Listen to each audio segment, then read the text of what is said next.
Hey guys, it's Tiny Tom Logan back with another video for you with a really big smile on my face.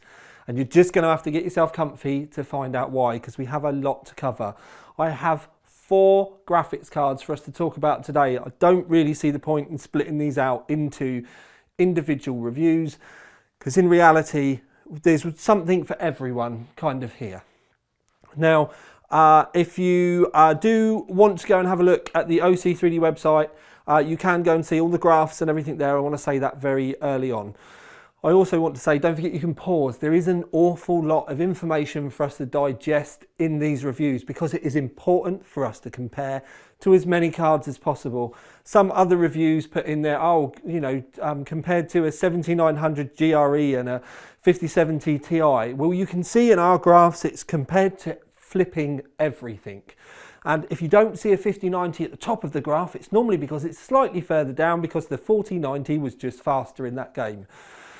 Anyway, a broad selection of graphics cards. I have 2 of the non-XT, so just the 9070.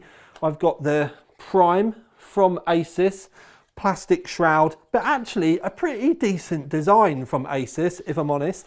This is also probably the non-XT that I would buy if I was going to be water blocking a card. To be fair, the Prime's the one that I would suggest that everyone would be the water block card if you are thinking about it. It has come up in the comments.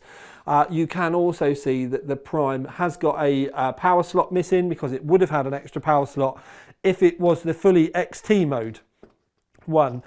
The pretty non-XT is the XFX. I have done a full box opening of all of these cards other than the Asus already. So if you're interested, please go and have a look on the channel. But this is the XFX. It's got magnetic bits on it. It does look a bit Batman-y on the ends. I personally really like this design, although it has divided everyone. Then the XTs. I do have the white XFX. It is a very pretty white card. To please a lot of you as well, it is the triple 8-pin card. This lights up with RGB. It's beautiful.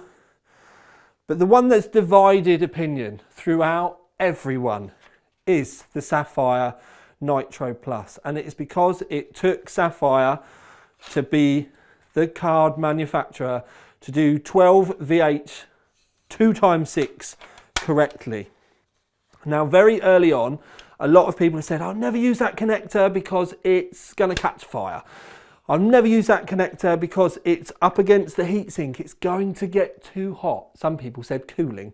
I'm not going to use that because it's going to muffle the cooling abilities and it's going to get too hot.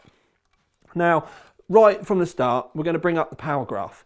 Now, if we bring up power graph, you can see that the Nitro Plus has used more power than all of the cards by a huge margin. I'm going to take this down because it's ruining the white balance. So it has used more power than all of them. But what you can see is yes, it has used a good yomp. But if I'm honest, I would be happy with that connector pulling that much power all the time. But that is a full system draw. That is not the graphics card.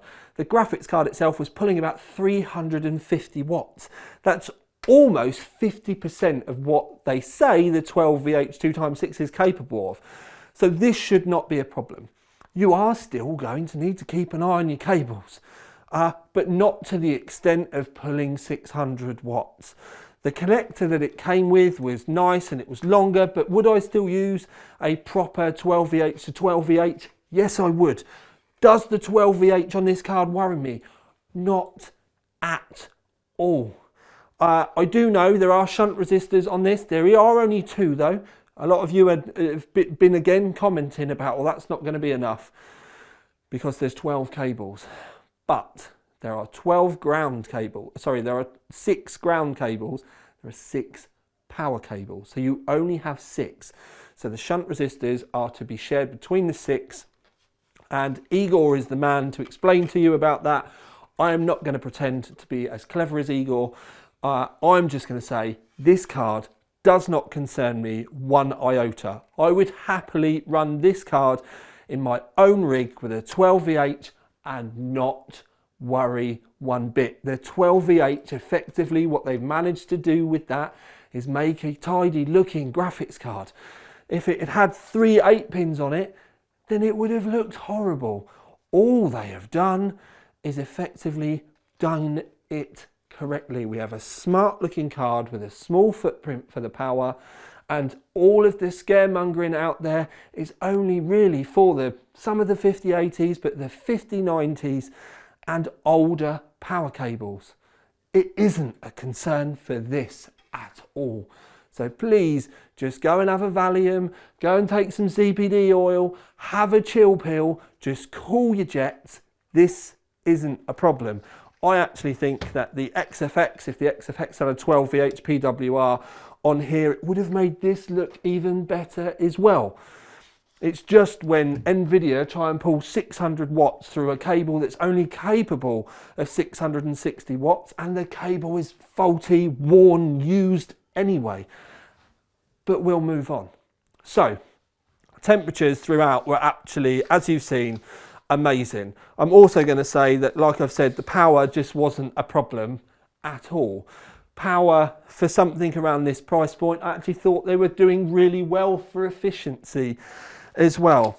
Now, really early on, what I do need to say is with all of these cards, it was going to be make or break with pricing. And I've been had cards for a long time, I've been testing for a little while, but we knew that pricing was going to be the key. Last week, I did find out how much the buy-in price was for the Sapphire. Now, I was informed that the buy-in price was $822. That made me sick to my stomach a bit, if I'm honest, because I really wanted AMD to drive a substantial sized knife right in to the green team and bring back the budget gaming aspect, because AMD are never going to win when you try and compete with DLSS, or that's what we thought. But anyway, $822 was a confirmed purchase price for a retailer of the Sapphire Nitro Plus 9070 XT. At the moment of making this video, it is very late in the day in the UK. It is the day before NDA. It is dark outside. I've waited as long as I possibly can do, and I'm really glad I did. Because, and it's given me goosebumps just talking about it, price on the street tomorrow for the Nitro, which will be, for the most part, the expensive card. If the XFX doesn't cost less than the Nitro, something's wrong. But the Nitro, we're going to say this is going to be the flagship. We're going to say this is going to be the expensive one. We're going to basically say this is the one where all of the other prices come below it. £699. Now, I know there are people out there going, but Tom, the MSRP is $599. Oh, do you know what? The MSRP thing is just getting blown out of proportion now, and it is ridiculous because all of those prices are being supported by both teams, and I'm trying not to say too much. So there are only ever going to be a few at MSRP. It's almost mythical. You kind of, getting an MSRP card, it's like winning the lottery. But for that Sapphire card, knowing what it's capable of, the clocks and everything else that you'll see in a minute, for that to be £699 is nothing short of literally making my jaw drop. Prices can change though. Stock, just exchange rates, all of that sort of stuff. It is going to be a turbulent time. But for the launch and shortly afterwards, I know that the stock, while it remains, will be sold at $699 or thereabouts. There are things that can change by the manufacturers and the retailers and the disties and stuff right up until the launch. But right now, as I know, $699, which I was gonna come and say, and this is how I was going to review it. I was going to say that this, I wanted it to be 749, but I was kind of expecting it to be 799. Genuinely was. And I also was going to say I wanted this to be 699, but expected it to be 749. So for me to get told that price, I was just like, oh my days. This really is just AMD coming in with all the guns and knives and everything, like windmilling with the keys. That's an old meme for you. You can tell I'm properly excited about this. This is Tom the enthusiast coming out, and it is because AMD are coming at it full bore, and that price is it's better than I wanted. And you know why? Because of these game results. Now, I'm going to start off, I'm going to make it hard. You can already tell I'm excited, but I'm going to start off with what I consider to be one of the worst games, and it's Control. And that's because it's an Nvidia game. And then why am I starting with that? Why not get the worst out of the way? And then, you know, it's all uphill from downhill, uphill, down. I don't know. It's all good from here on out. Anyway, so it did outstanding. You can see, yes, the Sapphire and the XFX are just below the 5070 Ti. But let's remember, the 5070 Ti, they said it was going to cost 749. It didn't though, did it? Like, they're all 800 plus. And that's not a retailer thing, that's just a buy-in thing. It's because the MSRPs are mythical and pointless. And at some point, someone's going to sue someone because they just don't matter. The ones on the day are all supported prices. But as you can see, Control, we are down there around the 5070 Ti, just behind the 4080 Super. But also, not that far away from a 5080. Then when we move on to Cyberpunk, let's remember, Cyberpunk, this is the game that Nvidia just go on and on and on about.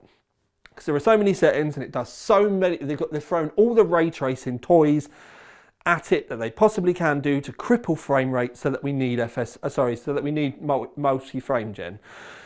But it also does support FSR, and it does support FSR3. Now, with FSR3, if I'm honest, when FSR works, it actually works really well. And this is one of the things that we will talk about in a bit. But you can see there that even though it's an Nvidia game, go to the top of the graph. So you've got FSR and the multi-frame gen, or AMFMF, whatever you want to call it. It's up there with the 5090. What? It's an Nvidia game and it's near the top of the graph? Shut up! They've done really well. Then when we move on, Horizon Forbidden West. Don't forget, if you want to pick these graphs apart, you can go to the OC3D website. You can pause, zoom in, do all the things. You can zoom in on your browser. But just remember all of this stuff that you can do if you're interested. There's lots of it. I can't put this many results in a graph cleanly. There's just no way of doing it. And I don't see the point in testing all these graphics cards and then not letting you guys know about it at home. Oh, nearly did a Linus. Horizon Forbidden West. New game. Maxed out. 4K. You can see it's up there with the 4090, the 5080 and the 5090 at the top, and there's not a great deal in it. Yes, sure, if you've got a 5090 with DLSS and frame gen, there's about 80 frames in front. Does it matter once you're above 144? Really? Does it matter? No. As long as you've got like the frame syncing and everything on your monitor, it is not going to matter. Horizon Zero Dawn, again, up the top of the graph. Slightly older game, that's without any of the DLSS or FSR, that's just run, that is just run. But the one, and this goes to show that when implemented properly, like I've shown you with Cyberpunk, when FSR works and is in the game, this magic can happen. And you've got the cards right to the top of the graph again. Now, this in line brings in the huge part about this. Now, pricing is good, performance is good, but performance is actually great when FSR is in a game. But what we need now, AMD, and I'm going to put my very serious voice on, is I said right at the start, if Nvidia got properly behind DLSS, and yes, I am talking about the greens, I said if they got properly behind it, it would be a game changer. Said that right back really early on when they first started doing it. Sadly, AMD got caught with their pants down because they've been chasing ever since. We're at the point now where they do have their own version that is proven that it can work, but we need it in more games. They are going to be saying, oh, we've got like 30 games available at launch. Really? Not a single one in my test suite. AMD haven't come to me with any game codes to say, can you test this? Can you do that? There's not really. I think there might be one in there that might be interesting, but the rest of them are just a bit like, doesn't really matter. But we've got an older version in Cyberpunk. We've got, which is FSR 3. We've got another version, I think it's 2.1 in COD. Now the FSR stuff, it still works. It works incredibly well. I don't care whether it's FSR 4, FSR 3, FSR 2.1. We need it in more relevant games. It's actually down to AMD.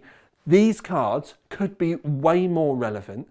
These cards could be an even better prospect, but it's not in enough titles.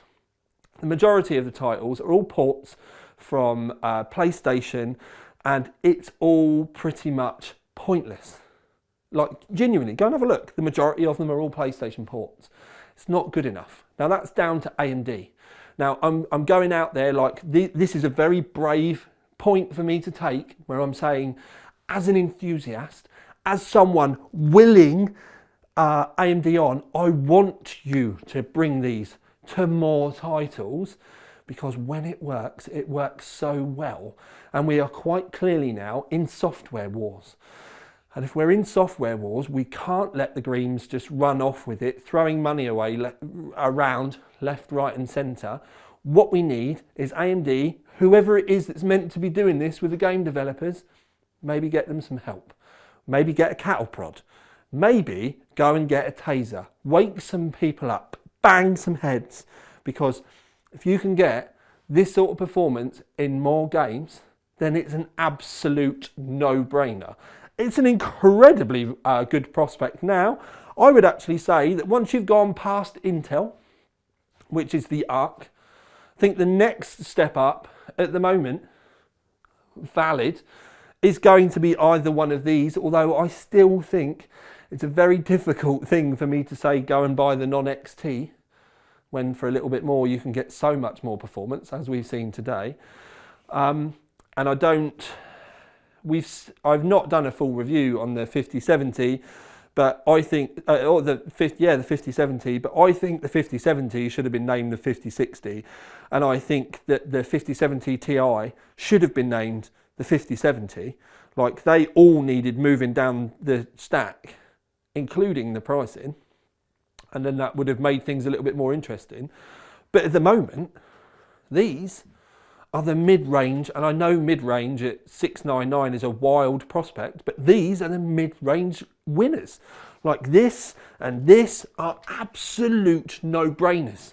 Like, genuinely, AMD went for the jugular, they got the jugular, clean-cut winner.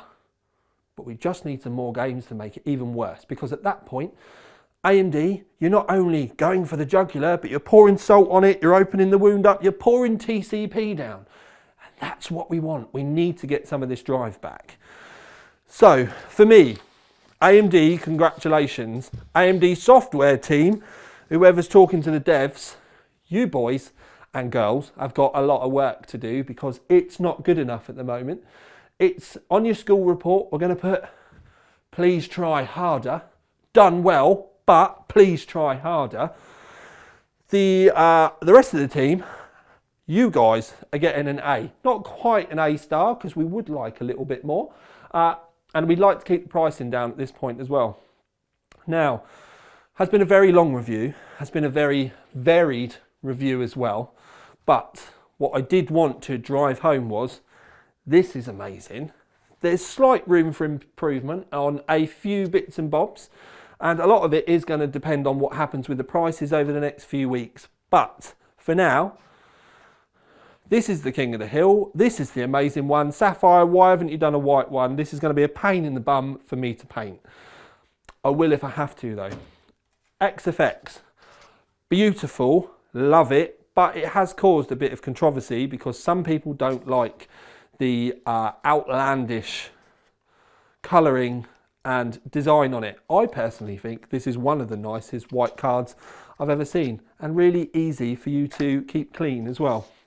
The Asus was just a bit of a smidge ahead of this, but these two down here, we have no idea about pricing, but Asus actually, I tell a lie, Asus did actually say, despite this being a OC card, at launch, this one was going to be MSRP because of stock issues. So the early adopters will get the OC card for $599 there or thereabouts at the e-tailers if you're lucky enough to get one, and it will be this one that you get. So there's another slight positive for you as well. And I actually don't mind the aesthetics on this one, it's pretty damn good. The XFX, out of all of them though, this one is the one that I want to paint red, because there has to be a Tom wants to paint it award, and that's just because if I do that, paint it red and then slide the black back on, it's going to look eggs and bacon. So many people are going to get confused with that. Anyway, right, end of the video. Tom's excited, Tom's happy, AMD have pulled a blinder, please let's keep the prices down. Nvidia are going to be running off and crying in their cornflakes, and so they flipping should do.